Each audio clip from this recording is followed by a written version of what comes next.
আসসালামু আলাইকুম প্রিয় শিক্ষার্থীবৃন্দ, তোমরা কেমন আছো? আল্লাহর অশেষ রহমতে আমিও ভালো আছি। তো টেকনিক্যাল হোমের পক্ষ থেকে আমরা আজকে যে ভিডিওটা নিয়ে আসছি এটা মূলত ইলেকট্রিক্যাল ইঞ্জিনিয়ারিং ম্যাটেরিয়ালসের সাজেশন। এটা মূলত খুব একটা শর্ট সাজেশন আজকে আমরা দেব, যেখানে অতি সংক্ষিপ্ত প্রশ্ন তোমরা যারা আমাদের অফলাইন ব্যাচে ভর্তি আছো তারা তো অলরেডি কমপ্লিট করে ফেলেছো। আমরা যা সংক্ষিপ্ত এবং রচনামূলক প্রশ্নের উপর ছোট্ট একটা সাজেশন দেবো। আশা করি এর মধ্যে থেকে তোমরা সব কমন পেয়ে যাবে ইনশাআল্লাহ।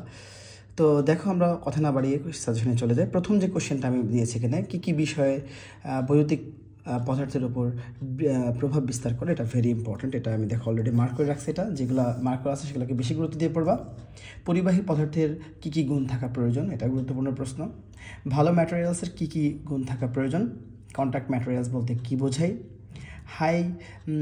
হাই রেজিস্টিভিটি ম্যাটেরিয়ালস সমূহের নাম লেখো এবং এর সংখ্যাত দুইটা কোশ্চেনে ভালো করে পড়বা।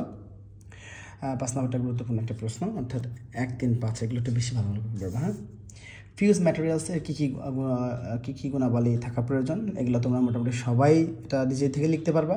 ফিউজ হিসেবে ধাতু বা সংকর ধাতুর কী ব্যবহার করা হয়, এটা তোমার গুরুত্বপূর্ণ একটা প্রশ্ন। এটা আমি দেখো মার্ক করে রাখছি আগে থেকেই। 8 নম্বরটা ডায়াম্যাগনেটিক পদার্থ কাকে বলে, উদাহরণ দাও। এবং 9 নম্বরটা কঠিন চৌম্বক পদার্থ কী, এর নাম উল্লেখ করো। হিস্টেরেসিস লস কাকে বলে, উদাহরণ সহ ব্যাখ্যা করো। এটা এই যে কোশ্চেনগুলো আমি মার্ক করে রাখছি 5টা, এখান থেকে মোটামুটি তুমি প্রায় সব কোশ্চেনে কমন পেয়ে যাবা। তারপর আমি বলবো 10টা কোশ্চেন একবার দেখো, মানে আধা ঘন্টার কাজ খুব বেশি না। আশা করি আধা ঘন্টা দেখলে এই 10টা প্রশ্ন ইজিলি পারবা। আসলে রচনামূলক প্রশ্নে আমি যে কোশ্চেনটা প্রথমে লিখছি এটা তুমি 100% কমন পাবা।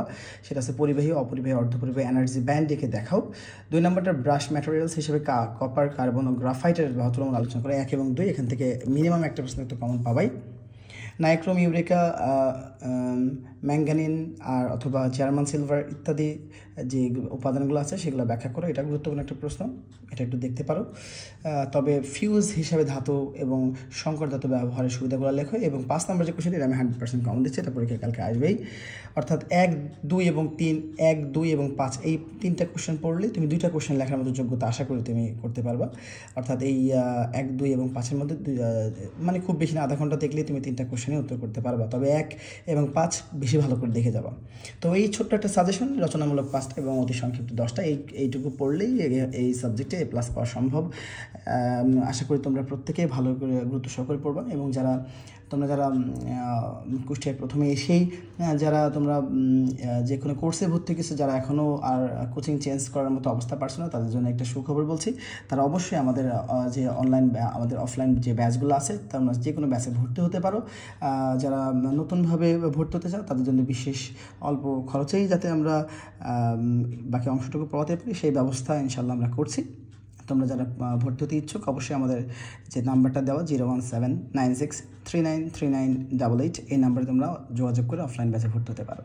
আজকে এখানেই শেষ করছি, দেখা হবে আমাদের পরবর্তী কোনো ভিডিওতে। আসসালামু আলাইকুম রহমতুল্লাহি ওয়া বারাকাতুহু।